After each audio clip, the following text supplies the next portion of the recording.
Hello, this is Captain Poodle speaking. Are you ready to find love?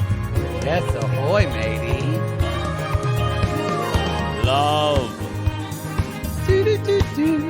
Exciting and new. Go online. They're catfishing you. Shocker. Fiancé. Soon you'll be flying to parts unknown. 90-day Fiancé. Marrying someone you only met on your phone. Be they French or Chinese, a brand new K1 visa's the key. Ooh, the key to what, Poodle? To love. It's 90-day gate. Let's love. Y'all, I just told Poodle to save it because he kept talking to Kate Casey, and I wanted y'all to hear it. Welcome to a special 90-Day Gaze with me and Poodle and Kate Casey. You actually screamed at me, but that's okay. Welcome to the show, Kate. Welcome, Kate. Oh, I've missed you so, even though I feel like I talk to you all the time. We do text a Yeah. lot. Now, y'all, we're doing this. I'm in Texas. Poodle's in LA. Kate's in Orange County. So hopefully Behind the orange hopefully we're curtain. not all on top of each other, but we're trying technology. We're having Kate on today because if you have not listened to Kate Casey's interview with Silva twins, Darcey, Stacey, you're missing it, y'all. Congrats, Kate. Oh, She thank manifested. you. I So, know. I mean, I first just we were Poodle and I both were just like, girl, how did you get that? How did you get that? That's a get. It's a good get. Well, I have been working on cultivating my relationship with TLC for a long time, which has been nice. And I have to say, of all the television networks that I deal with, and I deal with a ton of them, their publicists are among the nicest, most gracious, and most collaborative. So, A him, bravo. oh my God, Bravo's the worst. Netflix is fantastic. TLC is like great. And the girls that are the publicists work really hard and they're really sweet. So I said, I have got to interview them. And I thought I would just interview one of them. And she said, well, what about both of them? And I thought, oh my God, just lead me to the pot of gold. Are you kidding me? This is great. So I met Darcey about 2 years ago. I went to a mixer for 90 Day Fiancé in LA. And she was everything I expected. She basically is the personification of a TJ Maxx sign. It's like lots of blessings. Love is love. Okay, I was just in TJ Maxx today, and I actually like there was a whole aisle of just word art. I meant to take a video because Poodle would have been, but then I saw a hot black guy. I despise word art, Kate. It's one of the worst things in the world for me. But she is a walking TJ Maxx. She's she's the personification of word art, and she's very sweet.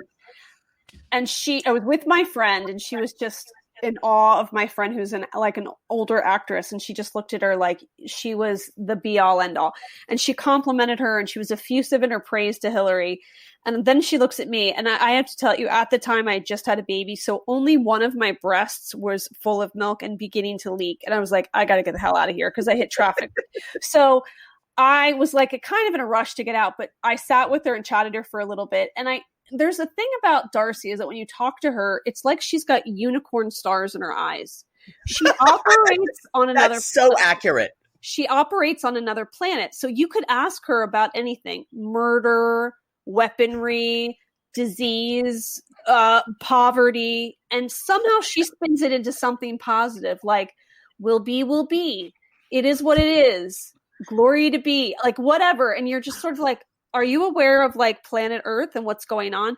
But one thing about her is she's very sweet. And she's not somebody who's like cunning or manipulative.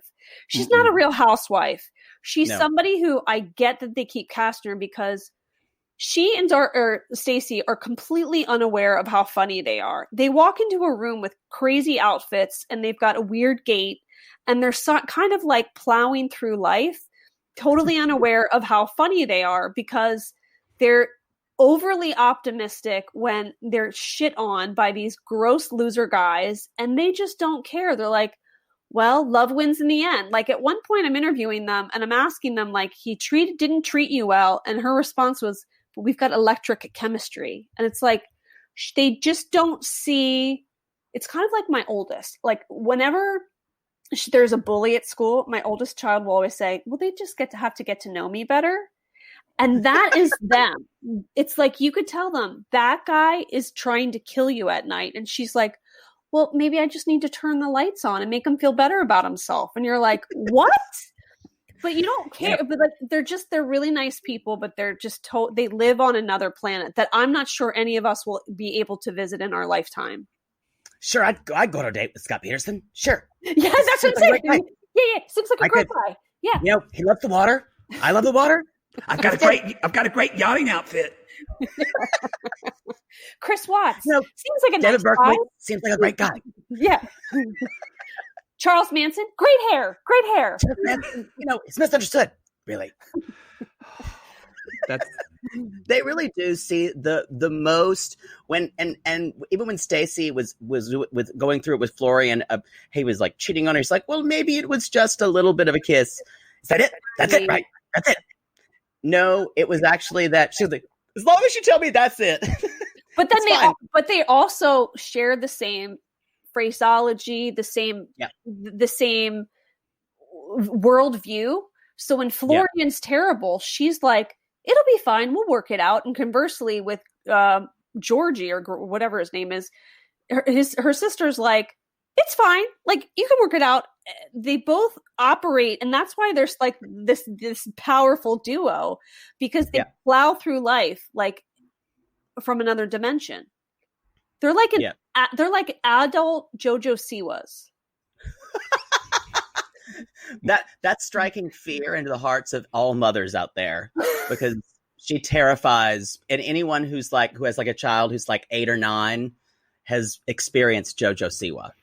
But I wonder if Michael did a disservice to them or a service to them by maybe he told them that the sun and moon rose on their faces every day of their life, because even when they were telling me stories about being in Japan and how everyone made a big deal and took pictures of them, and I'm wondering, I'm like, was this based in reality, or were they the kind of kids? And I have lots of friends who were, their parents told them that they were the sun and the moon and the stars every day. And I'm like, maybe that's the kind of household they grew up in. So they just think they are, and then and part of me is like, admires that confidence. Like, they really are just like, we are it. Like the fact that they were like comparing themselves to the Olsen twins. I was like, normal people would not see the connection, but they really believe it in their hearts. And I think you're hitting on why people either love them or hate them, because there's this purity that both of them have. That you're exactly right. They're just plowing through life saying, you got to fight for love. Got to do this because I want to find, we're going to find the best life. We're going to do this. We're going to be successful one day. We're dreamers. They said that in your interview. We've always been dreamers. We're dreamers, but then, and it's like on paper, you're in your late 40s and you think that you're going to be pop stars and you're going to have an HGTV show and a line of homeware and all this stuff. And then all of a sudden you're like, I don't know. Maybe they can, because she was on 90 Day Fiancé. Now she has a spinoff and everybody knows who she is. And she's like they're almost iconic at this point. They are. People think of like twins, and then you're like, well, maybe the joke's on us. I think they're going to do it. I think they're going to manifest it. I really do. I think so. Really think, I think it's actually a genius idea, and they kept bringing it up to you, Kate. Yeah, about the idea of like renovation show. You know, Georgie's really good. He's in civil engineering. Florian can build furniture. Our listeners that have listened to your interview are commenting like in our Facebook group and everything, like, why that one of our listeners says, who was the idiot who passed on this Property Twins show? That was an idiot. Like, who did that? Like, I think it would be huge. I think that's one thing I took away from this interview. It is, you summed it up where I'm like, are they crazy or are they just way more confident than the rest of us? That's true. And I don't think they live in this world. Like Yeah. Kate said that they live in another planet. It's not reality. Yeah, but you know what I mean? Like, I'm like impressed with their confidence. Here are these like Right. dopey guys, and they don't see all the flaws in them. They see them as partners in this forthcoming empire. It's like, what? I don't know. It's like interesting. But by the way, I thought that they should partner with Sonia Morgan, and the three of them talk about love and relationships, because on Housewives, Sonia is that way, where she is like delusional and confident and living on another planet too. It's like a similar personality, and she's one of the favorites of every Housewife franchise. People are like impressed and confused at the same time by her confidence. I think it's a special, you might have something there with their older brother, Michael, who passed, really just like goosing them up and just telling them they were princesses because their dad was away a lot. So she's like, he was the patriarch. So it might have been that Michael gave them so much and said, you're the best, you know, you could do anything. I don't think anyone who's on this call right now had parents who said, you're the best, you can do anything. No, I could win a Pulitzer Prize, and my mom would go, well, you know, somebody's better. I mean, most people don't have parents, but I don't know. And then it's like, even seeing their parents, film with their parents, their dad is always just like, well, they'll be what they be, like, whatever. Yeah. And like, he's like partly amused, but it's like he's looking at them like with adoration, despite the dumb mistakes they make. It's like, okay. But by the way, the parents have been divorced for years and years, and they're like friends and buddies. Yeah. So well, I think Daddy Silva, he's too busy making mafia deals and like sparing people. I think Daddy Silva's in the CIA. Or something. I really do. I did ask them. I don't think I included it. Maybe it's because I asked them afterward. I'm like, is your dad single? And they said he is dating somebody, but he's a very big flirt. And I suggested that if they break up, that they should do a spinoff of them trying to find a partner for their dad. I think they're in some of our sisters do too. Poodle doesn't. I think their dad is hot. I'm not a fan. I'm not a huge fan of his. Daddy Silva with them lips and that bald head. Do it. Silva strong. Silva strong. I couldn't. So were there any questions that you didn't ask or that didn't, because what you just said about what their dad, if he's single, that didn't make the interview.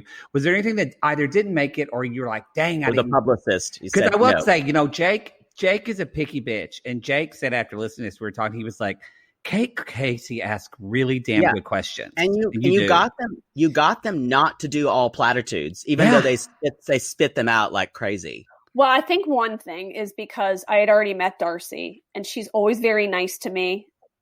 So I think she was a little bit disarmed because she had met me before. And I think that the kindness of the publicist who knew, she probably had said, you're in good hands, it's okay. So that helps me tremendously. And I think historically I've done fair interviews with TLC people and treated them with humanity, which a lot of the people that are on shows like this, it seems like they cast people that are maybe have questionable choices and morals. And I always try to give them a benefit of the doubt. Like, you're a one-dimensional person on television. Let's try to make you three-dimensional. And let me ask you questions about your life before TV so people understand where you're coming from. So I think that was helpful. I think that they probably felt more comfort because they had each other in the interview. So they felt less like targeted. You know, they had each other. And I think that by opening and saying how much they make me laugh, they didn't feel attacked. So that was part of it. And what people have to understand about our job that's really hard is that you have a finite amount of time. It's like I'm interviewing someone and I am seeing the clock ticking, like go. And I know I have to try to get these really pointed questions in. And it's like mental gymnastics. It's like, it's really hard to get in that window of time, the person you're interviewing to feel comfortable enough to open themselves up. And that has entirely to do with the tone that you have, the questions that you open with, the support of the publicist, the background that you have. I just interviewed this Real Housewife from Potomac. It's out tomorrow. And her husband had been cheating on her when she had a newborn. And I have to ask her that. And there's a publicist on the line. And I know the clock's winding down. And I have to figure out a way to sort of go into the question so that I know that they're going to be open enough to give me a somewhat honest answer and that they don't feel attacked. And I think people don't understand how hard that is given the restraints of the time and with somebody listening on the line. So I was very grateful that Darcey and Stacey were having fun with it and were open. And it's sometimes it's surprising to me too when someone, like, I just interviewed Tinsley Mortimer from Real Housewives of New York, and the people who work on the show said, "Oh my gosh, she opened up so much to you." And I thought, really? Like, to me, it didn't seem like it. And then they're explaining, like, a lot of people that are on these shows, it takes a lot of work. We see these confessional interviews. They do so much work to prep them. They may have been sitting in that chair, Darcey and Stacey, for hours, and then they finally get a soundbite. So imagine how challenging it is for somebody to get like 20 minutes with them and to get them to open up. It's tremendous. It's very, very hard. I think too, I don't know if you watched this, Kate, but there were a couple of scenes from DNS, Darcey and Stacey, that they didn't air. Yeah. And like outtakes. There was one where they were riding horses and a horse kind of took off with Darcey. It's like, whoa. It was hysterical. It was hysterical. Horses all the time. And I could only think that, and there was one where she was trying to make Georgie coffee. She didn't know how to do it. It was like her fiddling with an espresso machine. It was one of the funniest things I've ever seen. But I think they were worried about trying to tell a story. Plot. Yeah, of course. But I both of those things, outtakes. Yes, and with both of those things, to go off what you were saying, Kate, she went like with this horseback and with coffee. She's like, "I make great coffee." I mean, she's like a. I don't even want to compare, but maybe just because I was watching a little bit of the debate, she is like a less narcissistic, less violent, less not racist at all, but like almost like a feel-good Donald Trump in that she believes she can do anything. Although I feel bad comparing Darcey to him, but I'm going to hold that against you. I think you think of like some of the 90 Day Fiancé, like Paul, you don't want to watch a TV show with him because he's just, you feel like at the core of him, he's not a good person. Like, and didn't you say that's one of your weirdest interviews you've ever done? Yeah, I met him at the same event, and he was telling me all these things about Karini, like that he didn't think the baby was actually his. And then I told the story on my podcast, and then he listened, and then he called TLC and complained about me. Ugh. And they were like, "Hey, Kate, can you like take that out?" I was like, "What?" That's what he said to me. He was wearing a mosquito jacket in a West Hollywood bar, and he told me, "I don't know if she's really, I don't know if I'm really the father of the baby." So of course I'm going to tell people. Why would I keep that to myself? So then this guy continues every couple months to send me a note. "I'd really love to come on your show." I'm like, did you forget that you went behind my back and complained about me?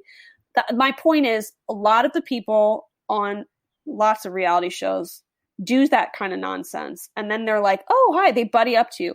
These two girls are not, they're women. These two women are not like that. Yeah, they're authentic. I think they're very authentic on the show. Kate, friend, can I come on your show, please? Yeah, I mean, I just basically do my dad, and that's Paul. Do you? So now I know that you're having. You said you're about to have to interview David and Annie, right? Yeah, tomorrow. And they sent me a recipe to make, and I'm like, "Oh God, I got to make it." But it's like Asian basil chicken, but I got to make it because these. You got to make it. They are so sweet, and they're having a cooking show, and they're working overtime to do this cooking show. So I'm going to take pictures of what they sent me the recipe. You know what? I'm going to send it to you so you can post it in your group. Cool. It's the recipe. I just think those two, and like I was telling you guys before, same event, David and Annie were there. Okay. David comes up to me and he says, "Kate, I just want to tell you, like, I just love seeing pictures of your kids. You're such a great mom." And you realize that David is invested in everybody who's participating in the watching of this show. And so if you're a viewer and you're commenting on a lot of groups, he is the person, he's actually like trying to build a relationship with you. He's like, "Oh, and where do you live? And like I can see why he had a career in politics at some point, because I think innately he's somebody who seeks connection. He worked for campaigns. He worked for Senate campaigns. He's very, very nice. And so what was funny about her was she was wasted. I mean, wasted. And he's quite short. So it was like Tweedledee and Tweedledum a little bit. And she was screaming at me because she was so wasted. She was talking about karaoke. She wanted to go to a karaoke bar. Oh, Jesus. And she was like, karaoke! But I couldn't really understand what she was saying. And my boobs were leaking. I was like, I got to get the hell out of this place. And then, you know who was at the bar was Elizabeth and Andre. And the publicist said, okay, so Elizabeth and Andre are over there. Would you like to interview them? And I went, no, I'm okay. They were all alone. No one was interested in talking to them, because there were like a lot of people, like people in the press, podcasters, etc. And I was like, nah, I'm cool. I got to go. Bye. They're actually trying to they're going so hard at Cameo, both of those two guys, and unfortunately, probably making a lot of money. They are. Unfortunately, she has to be in all of his, and we have tried to get him to be shirtless alone for a cameo, and we can't get him because he is the ultimate sex object for both of us. I don't know why, Kate. He does it for me. He does it. He's very he's like old school Moldovan, probably me wife, no, I'm probably going to smell like cigarettes, vodka, and like locker sweat after we have sex, but it'll be worth it. And he'll what's so great about drag him? me by my hair. He had to have been in cahoots with the producer to go to Moldova and go to that Von Trapp patio at some castle and to film scenes there, to be like, look at the beauty of our country. And then that wedding reception, I mean, they probably got it for free, and they worked with the tourism board of Moldova, and they went balls out. Oh my God. And to see that family sitting there like morons, like, oh, okay, well, it's not a shithole country after all. I thought that was great. Well played. They really are. There's never been a family that's made me more embarrassed to be American than they are. They're so awful. How about that scene where you guys can't relate to this, but it was like all like Elizabeth and her sisters all breastfeeding at one time. I just thought, we saw it. Oh, we saw like, that. do you think it was like a male cameraman who was just so uncomfortable? Like, I don't know. Listen, I've had 5 children. No one needs to see me breastfeed. I'm like, listen, you can do whatever you want as a breastfeeder. But I'm like, I just felt like they were aggressively trying to like send a message. And I just don't know what the message was, because it was like, why would you all be breastfeeding at the same time and at an outdoor covered pool? In a pool. I think to show that they want to show that they're like strong, powerful women, and it's almost like the way Ariella wants to go to Ethiopia and marry a black man, an Ethiopian man, and have his baby. She just wants to be like trendy or cool, whatever. I'm sorry I brought her up, Poodle. I'm sorry. I can't stand her. She's the worst thing for me. She's Ariella on the other way. And it makes Poodle enraged that her baby is one of the cutest babies of 90 Day Fiancé. Very cute baby. Oh, I think I saw that in your group that someone posted, and they were like, I'm really sorry, but this baby is very cute. Very, very looks cute. like a Gerber baby, unfortunately. It's very upsetting. It's very but cute baby. sometimes ugly people have really gorgeous children. Sometimes people who look like the sloth, and sometimes really gorgeous people have a very ugly baby, and it's like true. And it's so interesting how that works out. Well, all of your kids are gorgeous, and you and your husband. If you look at a picture of the sloth from Ice Age, you will see Ari. It's really awful. And you know what? The worst thing is her appearance is the nicest thing about her. I need to not okay, you got to walk away, Poodle. You got to walk away. He triggers me in a way that I can't even disguise. Okay, final question, Kate Casey. I know that you're interviewing David and Annie. What other 90 Day cast members do you still want to interview? Oh, I want to interview people that were from season 2 and season 3. I went back and I asked Amy and her husband, I'm forgetting his name right now, the really cute guy. She was from South Africa and his family was super racist. I asked them if they would do an interview, and she said, let me ask my husband if it's okay. And I was like, what? Uh-oh. And then she came back and said, we're going to pass. So that kind of sucked. I'd love to find Yamir, the boy bander from Honduras or wherever it was, and Chelsea. I would love to interview Mark. and his Asian wife. I like those kind of people. The couple from Utah, where she was from the Ukraine and she danced at a strip club and then married the Mormon. And then they had a baby that looks nothing like either of them. It's all a mystery. I would love to interview them. So like old school 90 Day people, because the more recent people, I feel like they're kind of, they're fame whores. They're inauthentic. I want to get the people that were really plucked from obscurity and ask them how the show changed their life. Yeah. Like Russ and Paula will totally do an interview with you, but you probably don't want to. I don't care because they're about all them. fame whores now. Yeah, no. But you are right. We just started watching in our Patreon. We just are on third season 1 right now, and we're going to start season 2 of 90 Day Fiancé. Oh my God, it's the best. You're going to be like, why? It is so good though. They really had no idea. Get a Peabody Award or something for this. This was so fucking good. It was so good. The boy band story to me still is the best. The fact that she had gone on some like charity mission and met this boy bander, and there's this Yoko Ono moment where the boy band manager is like, "You cannot let him go back to the United States to Indiana," and she's like, "He has to because we're in love." And then they go back to Indiana, and he tries to get a record deal in Chicago, and he's a Latin singer, and he can barely speak English. And when the family's asking him questions, he has no idea what they're saying.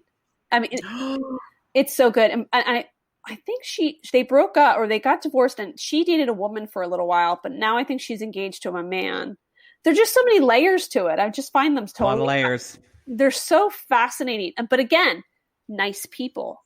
You could tell that they were good, nice people, and they were just making decisions that were so indicative of being very young. It's like the coming of age story, but if they just happened to be on a TV show and they got caught up in like international love, and it's like relatable but not relatable. It's very interesting, but you have very to be careful though, because we thought Alan and Kiriam from season 1 that we're doing now, I even said, I was like, they both just seem like good people. And then we found out that Alan went to do his Mormon mission in Brazil and met Kiriam, or I can't say her name. She was 12. When she was 12, and asked her family to save her.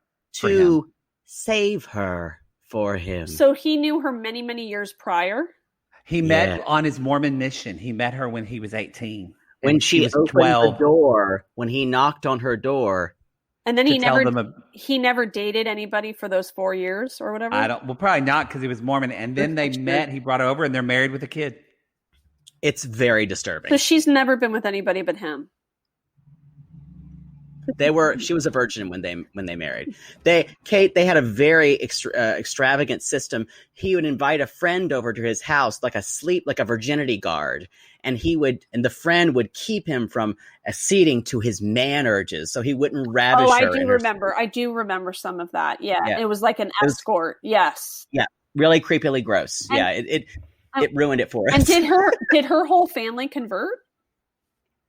I think she did. Yeah. But all of them did. All of them did. Interesting. Well, I thought he was kind of boring, though. Like his personality is boring. I'm telling you. No. Will you text me when you see Ymir and Chelsea? We will. We will. I mean, I want to see that played out as a movie. It's like so fantastic.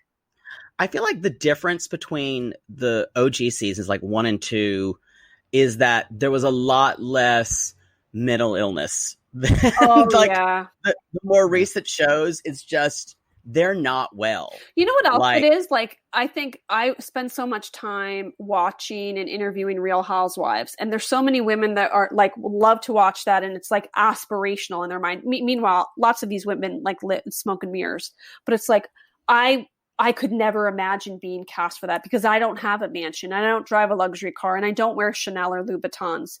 But the 90 Day Fiancé, it's like an attainable job for lots of people. Like, I could just be a piece of shit person who is manipulative and cunning and just wants to date somebody in another country. And I've seen even in your group where people do screenshots, and it's like a foreign man that writes them and says, hey, let's meet. Let's go on 90 Day Fiancé together. So I've begged Poodle to do it. I beg we can have a studio that we're doing our podcast instead of his living room with shitty like trucks driving by honking. I think too, it's it's fascinating because you watch people, and then you'll watch people who seemingly who have it all at this point, who in the early seasons love was much more there, but now you can find anyone online and look up anybody, and so it's a playground for sex tourists like David and Big Ed from this past season. It's too dark, but I did like the couple from 90 Day the Other Way, where the girl was from Florida and she went to see Brittany. Antonio in Spain. Courtney.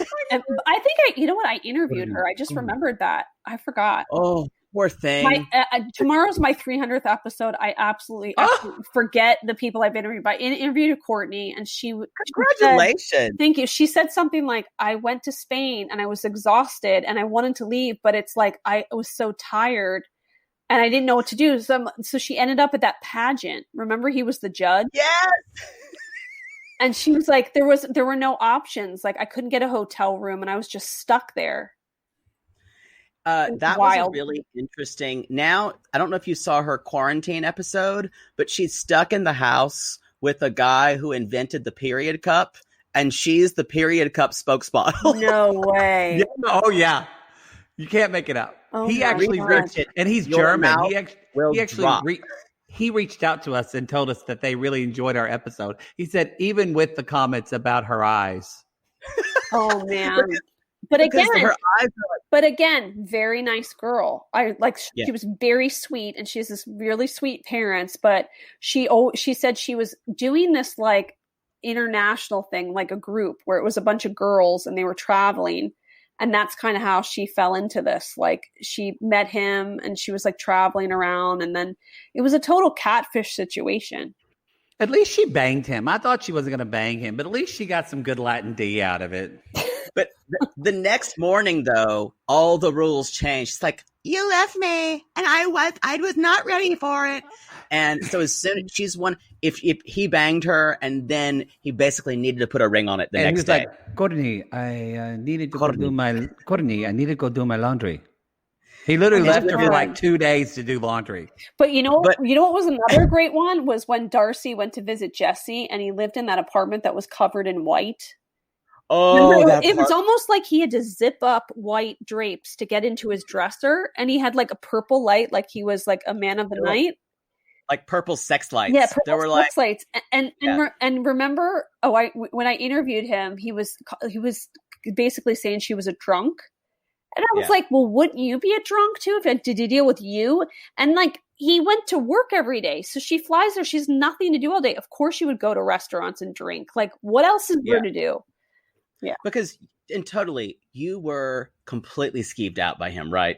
Yeah, but I one of the things that I did, I think I mentioned it, is that I hated the way he berated her when he came to America, and he was asking her all these questions about New York, like, what's the population? What's the elevation? It's like, Americans don't pay attention to that shit. I don't go travel to another country and like give people quizzes. Like, you live here? How many people live here? Like, what? So I gave him a quiz about Amsterdam, and he was a good sport about it, I have to say. He was kind of like, what? And I said, well, you gave her this quiz, I'm going to give you one. And he laughed about it, but he knew jack shit about his city. He does have an ass that won't quit. That's true. I mean, the man, if he ever wants to have a career, if he just puts things in his butt on OnlyFans, he'll have money. That's true. If he wanted to do an OnlyFans, he could do it. Just put things in his butt. What is the deal with OnlyFans? Is this like lowest common denominator? Why is everybody doing this? It's basically so you can make money by showing off your body. Sometimes they're nude, sometimes they're not. We're sex positive in our group. However, it's hard for me to say things about it because I don't want people to think that I'm sex shaming people. It's not that, but it is kind of. I do think lowest common denominator is a good way of describing it because it's like, well, I can't do anything else. Like, I don't like Larissa's boyfriend. He doesn't have talent. He doesn't have like a career he's worked at. Well, he just has a big penis, and so he can do that. Well, it would make me sad if somebody said, I got laid off and I'm desperate because I have to pay bills, and this was the only thing that I could do. That makes me really sad. But I don't think that. I just think that that's not the case most of the time. When I like good quality porn if I'm going to do it. So I need someone that has put in the work, that has maybe they started out as a fluffer.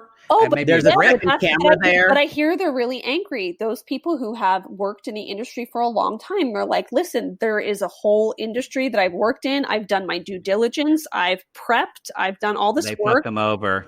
And then these people Justice walk for sex out, workers. and on a micro level, I'm like, I kind of get it, because it's like I've been busting my ass for 4 years to have a podcast, and then somebody who's like got kicked off The Bachelorette is like, I'll start a podcast, and it's like exactly they get a ton of downloads because people know who they are because they were a monster on the show last week, and you're like, wait, what? Huh? But so another reason that is fair, and that makes me want to retract a little bit of my statement. And also, it's the reason why we podcast is because working in entertainment. I mean, how many shows have you pitched or ideas, and people say no, yeah. And the same thing with these OnlyFans; they can do whatever the fuck they want. So that is the upside, is that you're in charge of your own content, correct? Mm-hmm. Yes. Yeah. Yes. So there is some freedom to that, because you're able to control your content.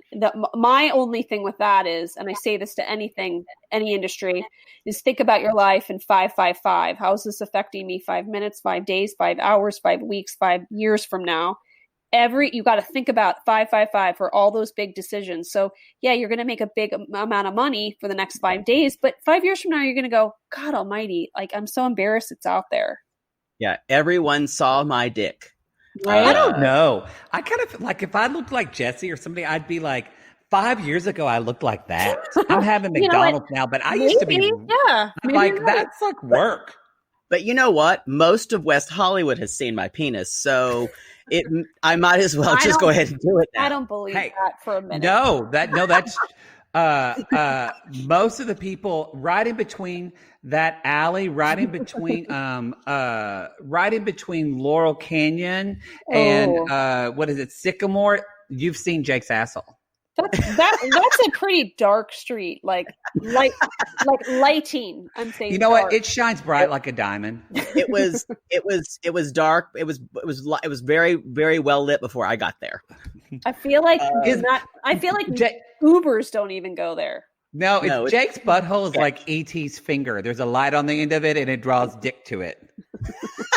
Go homo. All right, with a bad E.T. joke, we're gonna wrap this up. We're gonna wrap this up, and we're gonna say goodbye to you now, and we're gonna end the show, y'all. Kate has some surprise interviews with Darcey and Stacey that didn't make the show, and just for our 90 Day Gays listeners, you're gonna get a glimpse of that right now.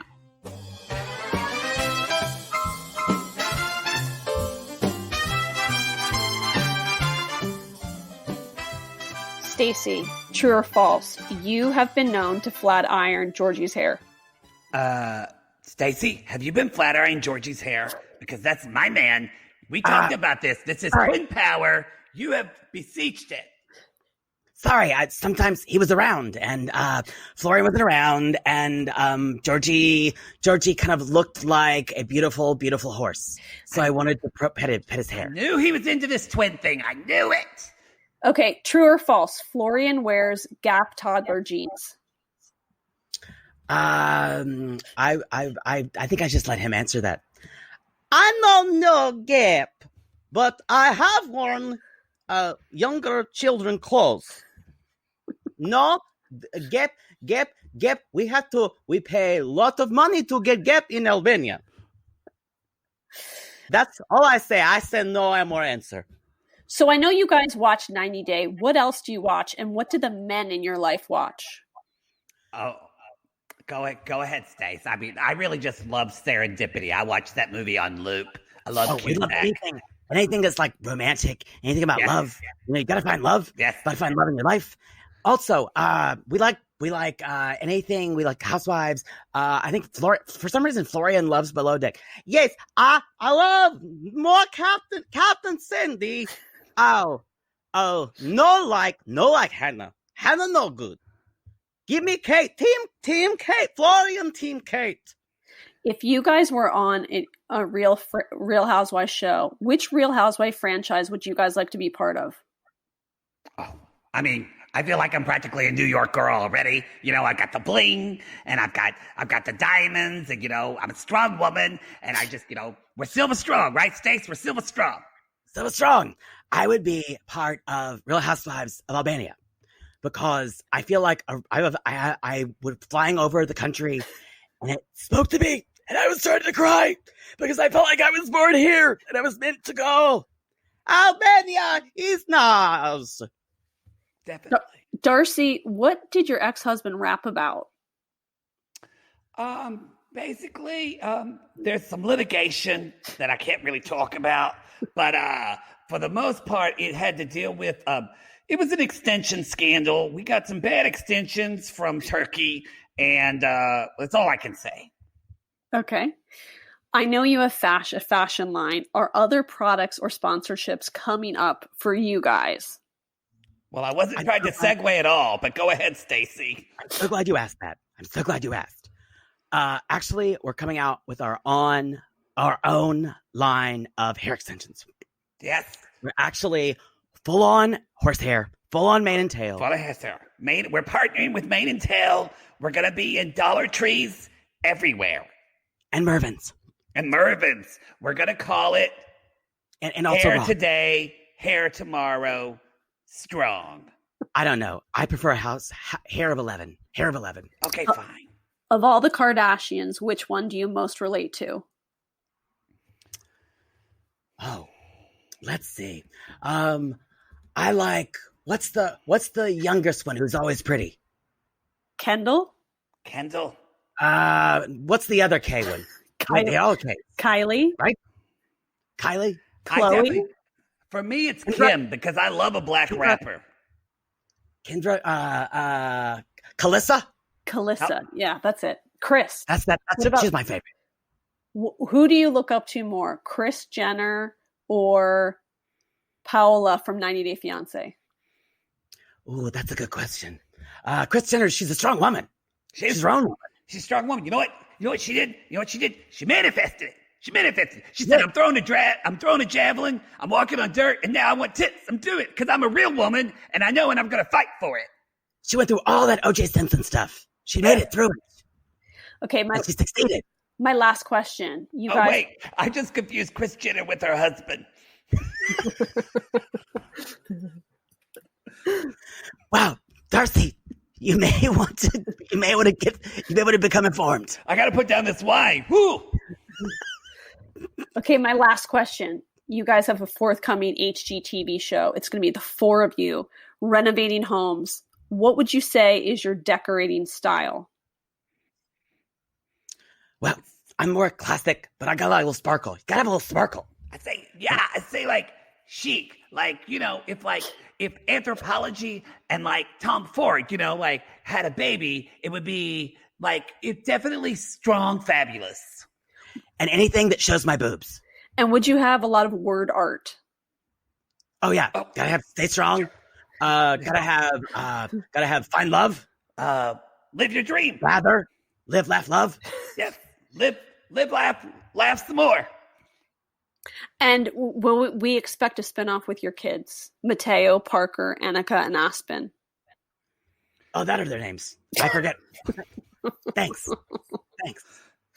I always forget my boys' names. My girls are Silva strong, and they're, we don't know what the future holds. We just know we're family strong, and we're in it together. Silvas. Can we expect a dating show with your dad? After he gets back from we can't say Stacey. We can't say Stacey. Don't say it aloud. We're not supposed to say. Remember, we got in trouble. Remember? Sorry. But I'm just saying. His code name is Deep Throat. But sorry. I think that he would be very successful. Those 90 Day Gay show, they were disgusting about him. I agree. Especially the one with red hair. Disgusting. Well, thank you guys a million times. Okay. We love you. Stay strong.